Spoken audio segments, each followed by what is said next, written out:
Everton do not have the option of making Donny van de Beek's loan move permanent. However, the Toffees will cover the midfielder's wages while he is at Goodison Park. During the January transfer window, Van de Beek was also linked with moves to Crystal Palace and Valencia, but he chose to stay at Goodison Park. Because he is cup-tied for Saturday's match against Brentford, Van de Beek proclaimed himself fit and available for Newcastle United's Premier League visit next Tuesday. The appointment of Frank Lampard, according to Van de Beek, was the main cause for his decision. "I had a really positive meeting with the new coach," he said. "We have the same ideas about football and he had a lot of influence on my decision. I played against him when I was at Ajax, and he was at Chelsea, so he knows me as a player. He thinks I have qualities that can help the team. I can learn a lot from him because he was a little bit in the same position, a midfield player who scored a lot of goals. He can help me a lot, so I think I'm in a good spot. I want to improve with Everton. There are always things that can be better and I work hard every day to do that." He added, "I want to show my qualities, my strengths, to the people in England but especially the fans from Everton." After Dennis Bergkamp, the father of Van de Beek's partner, sparked talks, Palace began negotiations with United.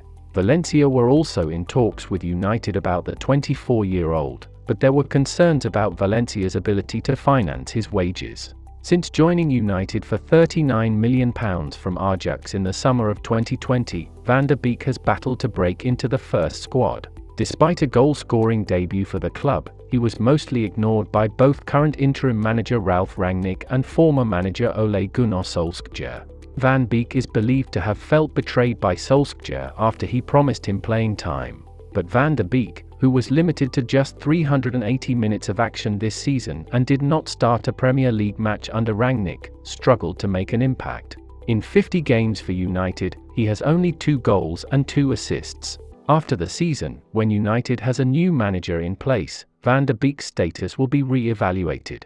He was the talisman of Erik ten Hag's dynamic youthful club, which reached the Champions League semi-finals in 2019, scoring 6 goals in the competition and another 28 in over 100 Eredivisie matches. The midfielder's contract at Old Trafford is set to expire in 3.5 years, but United has the option to extend it for another year. So, what exactly went wrong with Manchester United?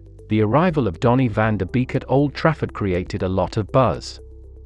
At £39 million, Darren Fletcher called him a bargain. Ole Gunnar Solskjaer extolled his phenomenal qualities. On Twitter, a gleeful Rio Ferdinand greeted him as Sir Donny. While at Ajax, the 24-year-old drew interest from a number of big European teams, with his impressive displays in the Champions League semi-finals in 2019 establishing him as one of the most exciting young midfielders in Europe. His move to Manchester United, on the other hand, has been a narrative of disappointment and halted progress. In his first season, Van de Beek only made 4 Premier League appearances. The Netherlands midfielder has failed to score this season.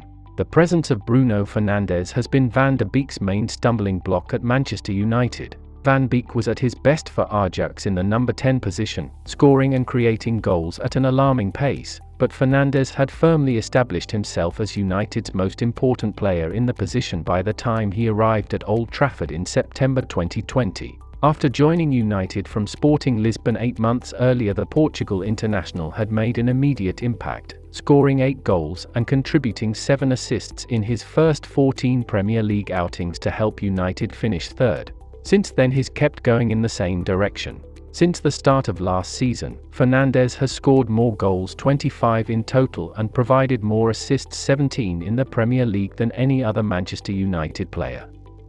He is also the player with the most minutes, 4,879 total. Van de Beek, on the other hand, has only played 582 minutes in the same time period. Throughout his time at United, a player who was a key figure at Ajax has had to settle for a supporting position. Although he has shown flashes of quality in the past, most recently with his well-taken goal against Watford in November, his attacking production has not come near to that of Fernandes when he has been brought into the team. Many Manchester United fans are disappointed that more effort has not been made to accommodate Van de Beek elsewhere in the team, but it was always going to be difficult. He had no obvious role in Solskjaer's 4-2-3-1 formation. He's too offensively minded to play in the midfield too, and he's not quick or powerful enough to play in one of the wide positions. And interim manager Ralf Rangnick has now reverted to the same system after a failed trial of a 4-2-2-2 after his appointment. Following the latter's arrival to the club in 2020, Solskjaer talked about Van der Beek and Fernandes complementing each other's skills, but 18 months later neither he nor Rangnick have found room for them both in the same team. Since the start of last season, they have only started 6 games together in all competitions.